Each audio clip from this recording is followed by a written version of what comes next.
So, good morning everyone, again, doing another video today, another walk and talk, and just basically go back and talk about the same concepts that we did yesterday, voluntarists, contradictions in these movements. You know, really movements in general are problematic. You know, crowds, people gathering together tends to promote a lack of critical thinking. And then if you notice today, hopefully it sounds a little bit better. I am much further away from the freeway. I came up to a little park up on the hill here. Still some cars driving by. It definitely shouldn't be as bad as it was yesterday, but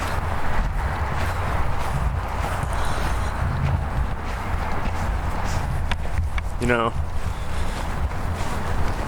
one thing I'd like to keep in mind with what I'm talking about with these folks, talking about here mainly just people that are not still, you know, in the left-right paradigm, like I said yesterday. I'm not talking about people in the matrix still. I'm talking about people in the secondary matrix. And secondary matrix, as I like to define it, is, you know, for those that have come out of the primary matrix, like, yeah, you've recognized some things. You've woken up to some things in the world that are maybe quite shocking from what you had primarily thought or been taught, and you know that something's wrong, and you're searching for a way out, maybe, and then you fall into a secondary matrix. Well, the secondary matrix is almost just as bad as the first. I mean, you might even just be aware of some things, but not really be all that effective at changing those things. And so the secondary matrix is where a lot of the people that I'm talking about are.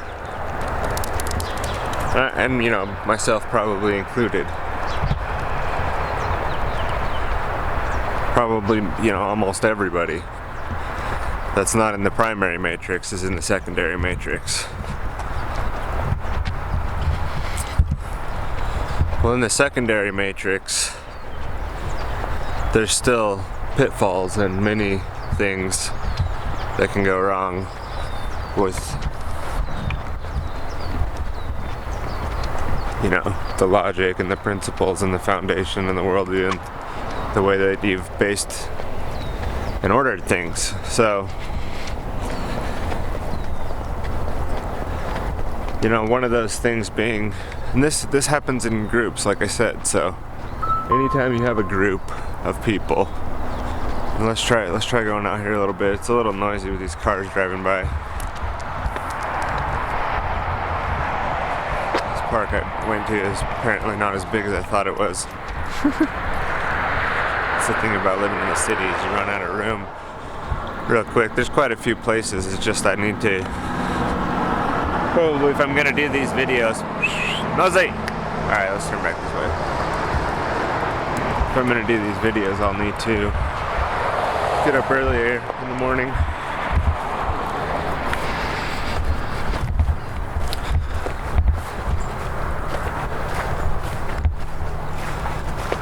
Alright. So yeah, so in this, you know, there are just as many fallacies in the secondary matrix. One of them being like, my relationship with the government isn't voluntary, and I'm going to become a voluntarist and demand that all my interactions become voluntary. I don't know who they're demanding it to. But let's look at it. I mean, really, it is voluntary. Because,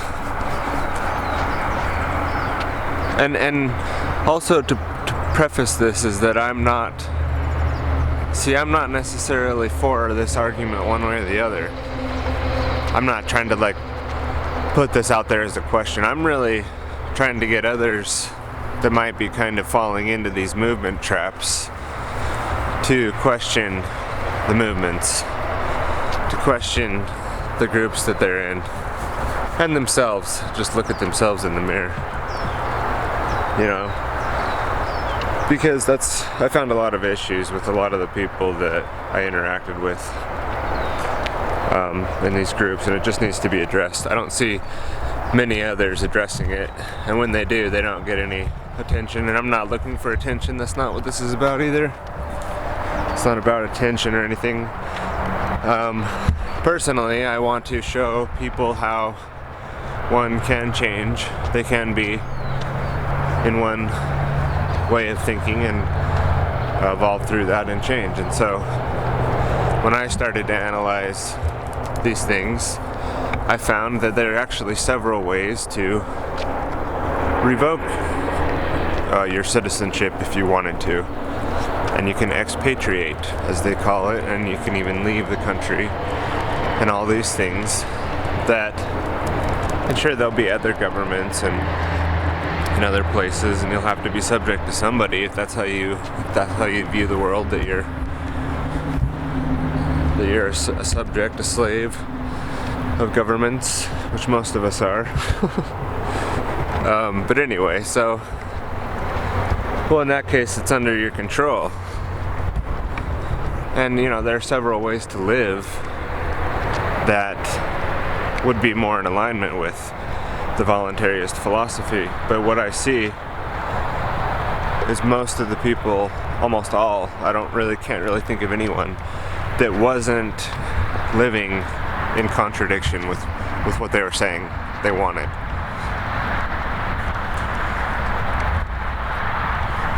And they could, you know, make a lot of progress in that direction towards making it voluntary. But that's the thing, is they are volunteering. They're volunteering to be a citizen of the United States government. That's what they do when they contract under a W-2 with a corporation to get paid, or when they get a driver's license, like I said, or when they get a utility bill in their name that was given to them on their birth certificate. You know, none of these things are wrong in themselves. It's not wrong to document a birth, but all this process does is get you one step closer and closer to saying, yes, I am a citizen of the United States government, or whatever government it is that you're under, like Canada or Mexico.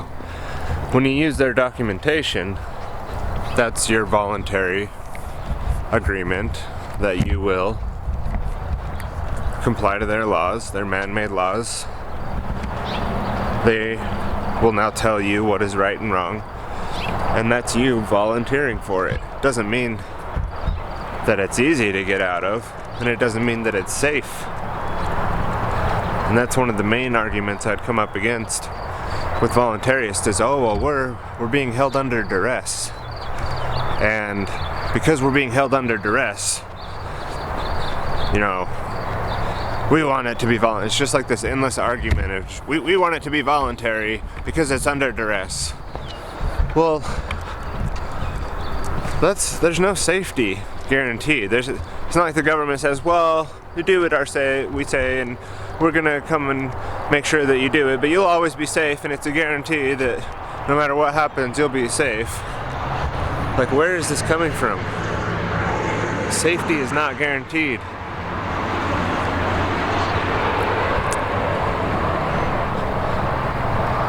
When it's a process that each person needs to go through, and they need to look at it as a process. and address it one step at a time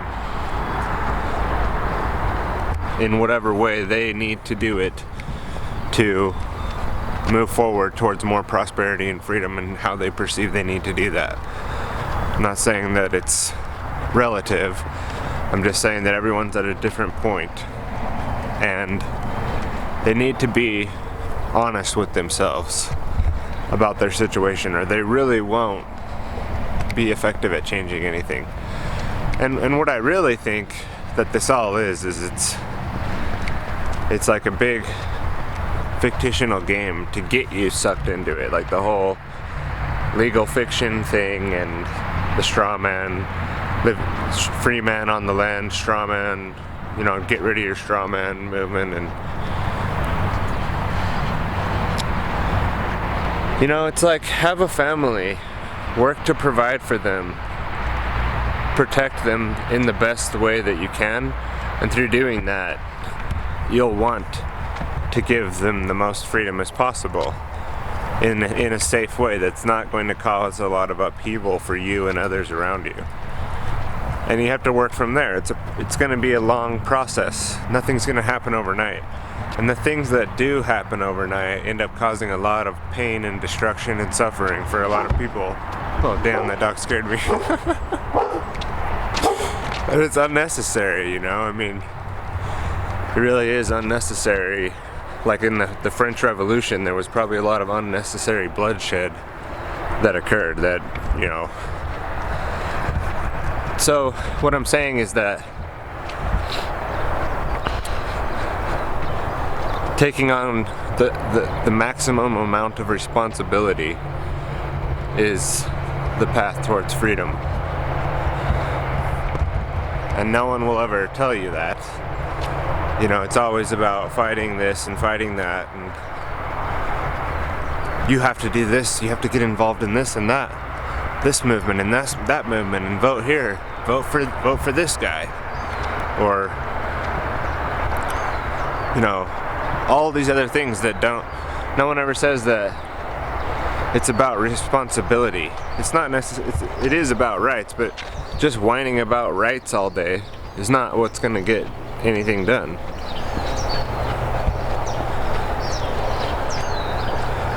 Happy families and creating a positive environment for that situation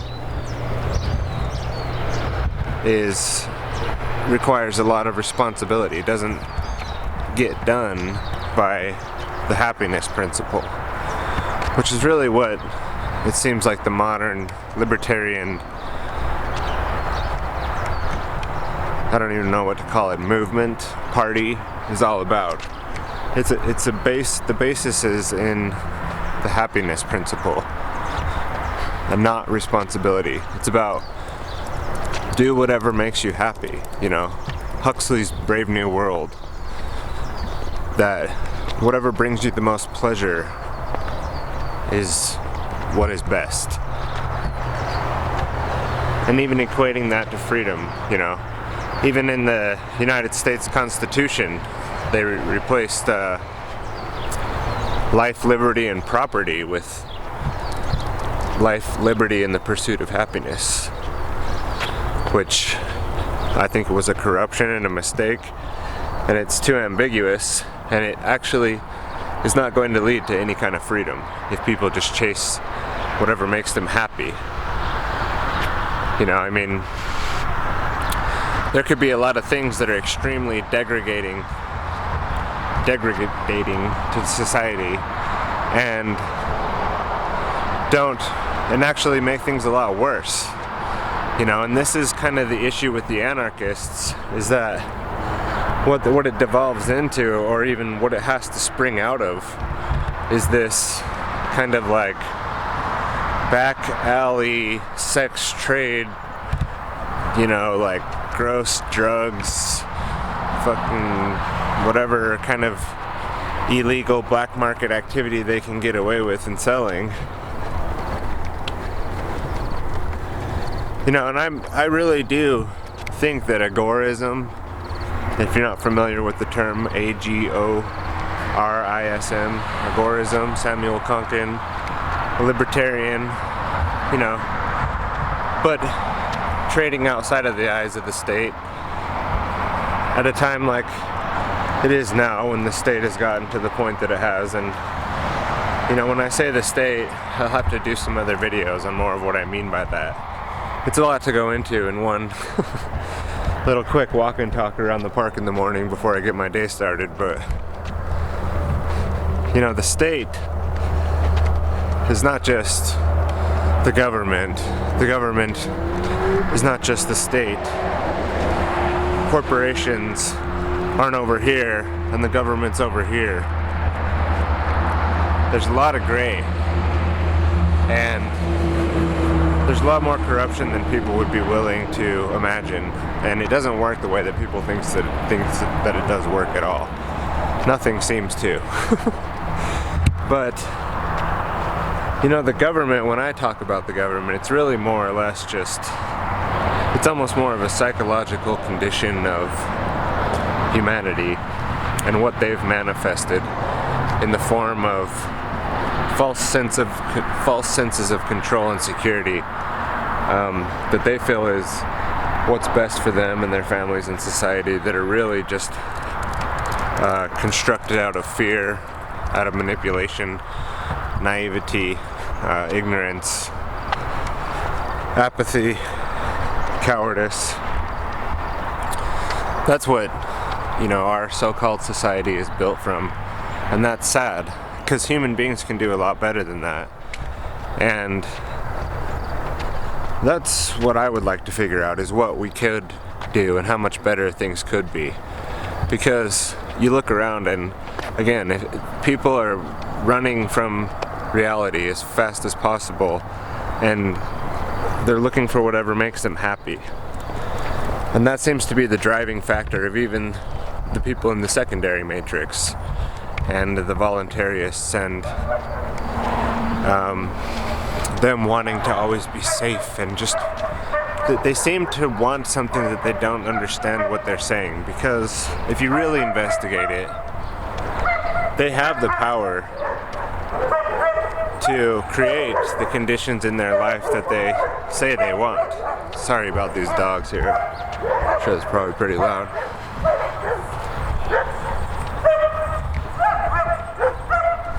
But instead, they're like crying little children on the floor, stomping up and down saying they want something, and you're like, well, you can have it. Here it is, take it. And they're like, no, I don't want that either. That's what it's like. That doesn't make me feel safe. Well, it's not gonna be safe. You know? No one said, hey, come fight for freedom, and it's gonna be really safe. You need to get that out of your head. You know, we need to completely remove that mentality. There's not gonna be this guaranteed safety net when people stand up and say no and do what needs to be done. Now, am I saying there's going to be guaranteed destruction and death? Like, no, we can probably avoid that too. But it's not a guarantee. And what I hear the voluntarists saying is, I would live true to my principles, but the government would come and hurt me, and then I'm living under duress. And so what is their solution then? I'm not sure. It just seems to be like that they're just a victim, you know? Well, what's the solution? Well, you get into like someone like Adam Kokesh, and what he proposes to do is switching from voluntarism to libertarianism to political libertarianism to, hey, come vote for me, I'll abolish the federal government. I mean, this is just ridiculous. It doesn't make any sense. No one's gonna vote for that. They want the conditions the way they are. You're not gonna change things by telling people to do what makes them the most scared to do. The average person, you know?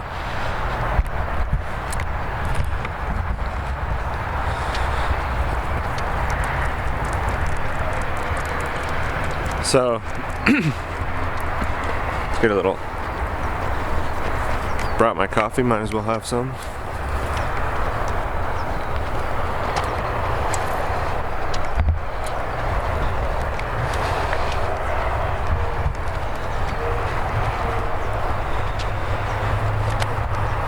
So, you know, you have to look out at these figures online. I could maybe be more specific in the future, maybe I will be. But they're really just selling products of freedom to you through their rhetoric. Things that you want to hear. Things that sound good. But rarely will you see someone become, you know, super popular. Again, not that that's the goal. Or their message won't be received as well if they're talking about taking on responsibility and how responsibility is the solution. Responsibility to natural law, responsibility to truth, responsibility to being honest with yourself and the conditions that you're in, and what can be done from there to create the world that you say you really want, you know, which is a world of more prosperity for everyone, more health, happiness. That's a bad one, let's just cross that out. More freedom, you know, most people would agree with those things and say that's what they want. And I too want to have voluntary interactions with others. I just think that can collapse into a circular argument if you define a label, which is why I'm opposed to labels, which is why I think that you should just be you and you don't need a label. People doing that are either selling you something or they're completely living an inauthentic life and just following somebody that's selling something. And a lot of that, the time, you know, that stuff just leads to more conditions of suffering and slavery for other people. It doesn't lead to what people think it leads to. And, you know, hanging out on the beach, doing ayahuasca, and living in the hippie days of the modern 21st century schizoid men and women. It's all just Huxley's Brave New World, man. And you think that you're all hip and that you're on the edge, out on the front lines of freedom, when really you're just bringing in, you know, you're just beating the drums of the New World Order. It's the truth. I mean, it sounds and looks a lot better than that.